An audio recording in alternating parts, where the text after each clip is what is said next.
Hey guys, Molly Fox here, respiratory. Just wanted to kind of go over with you guys about how to set up this high flow nasal cannula. First thing, I guess reasons why somebody would want to need a high flow nasal cannula would be similar to reasons you'd want to put them on BiPAP, but maybe you didn't want to put them on BiPAP. Their increased respiratory rate, increased oxygen demands, just really short breath.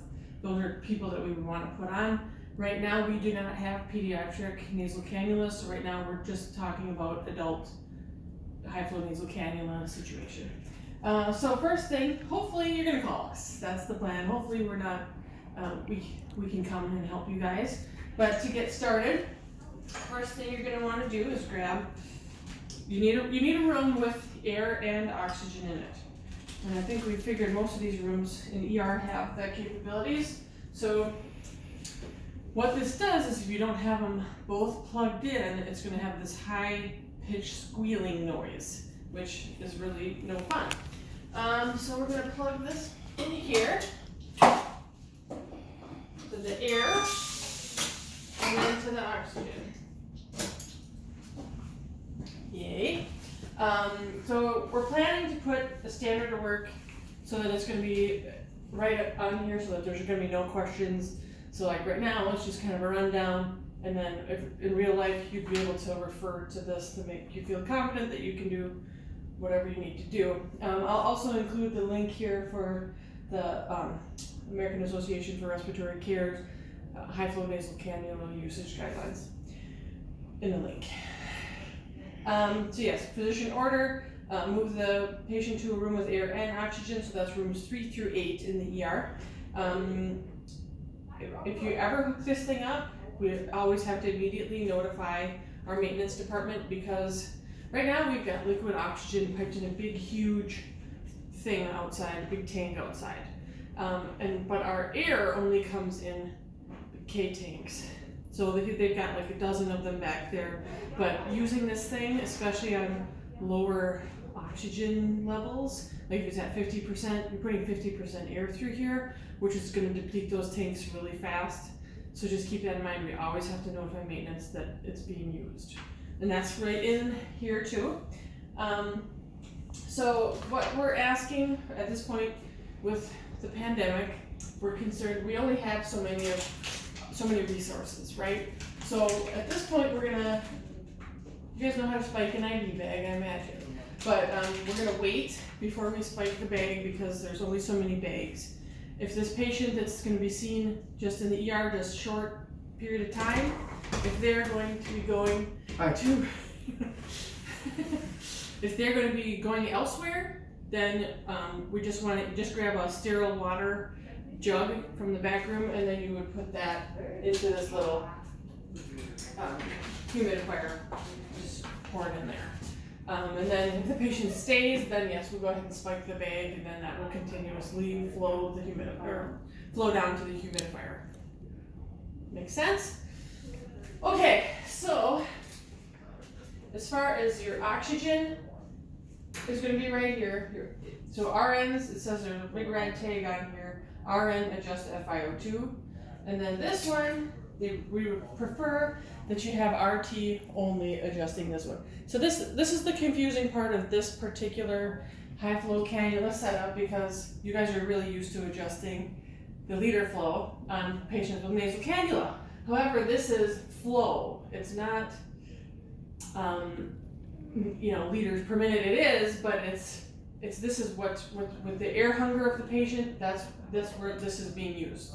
So it's not the same as it is on med-surg or putting somebody on a low flow cannula. This that our regular flow meters go up to 15 liters. This one goes up to 70 liters per minute. So this is very different. But I'll kind of give you an idea or how we adjust that. But definitely call us, and we just hate to have people inadvertently, make a mistake and turn this down when they really want to be turning this down. So just avoid using this. I would just avoid it. Just, any potential error we want to minimize, Okay, so basically it's starting at 100% here, and then, so it says right in here, attach nasal cannula to the circuit, which has been conveniently done for us already.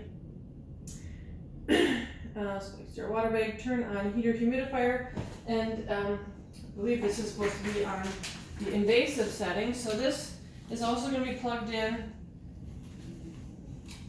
to the wall.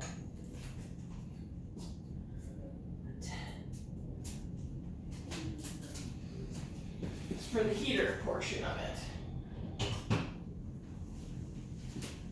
So this turns on right here, and then the only adjustment that this makes here is invasive or non-invasive, and we are going to be using it on invasive mode. So that'll eventually, it tells you exactly what the temperature is, but it should get up, there's no adjustments that need to be done other than that. So that's what heats the plate right here that warms up the water to make the air more humid, to make it more comfortable for the patient, less rain out in the tubing. But we're gonna power that off for now. Okay, turn on the flow and dial the oxygen level to the initial settings. So that's on this side again. Sorry. Okay, so now we've got 100%, and then we're going to start this liter flow up to 40. That's where we're going to start our patient at.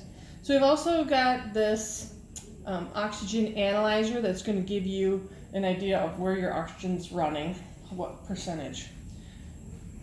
And it doesn't need to be on the whole time, you just kind of can spot check it here and there. Just the on off button right there. So 40 liters per minute and 100%. That's where you're going to start the patient. So if the patient's still feeling air hunger, then you could increase them to 50 liters. That's where we would come in and kind of tell you where to adjust that.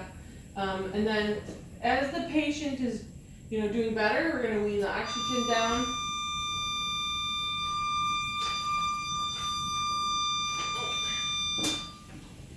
So it wasn't plugged into the air all the way, but now you know the sound it's going to make.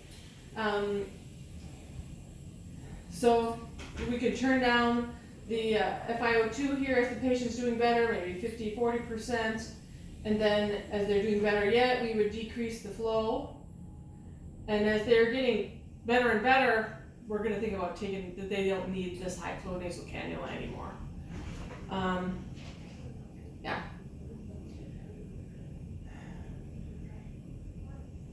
Yes. All of this is disposable, so we do want to make sure that we're not using it. That we just don't want to be. We want to be mindful not to waste our supplies or waste our resources.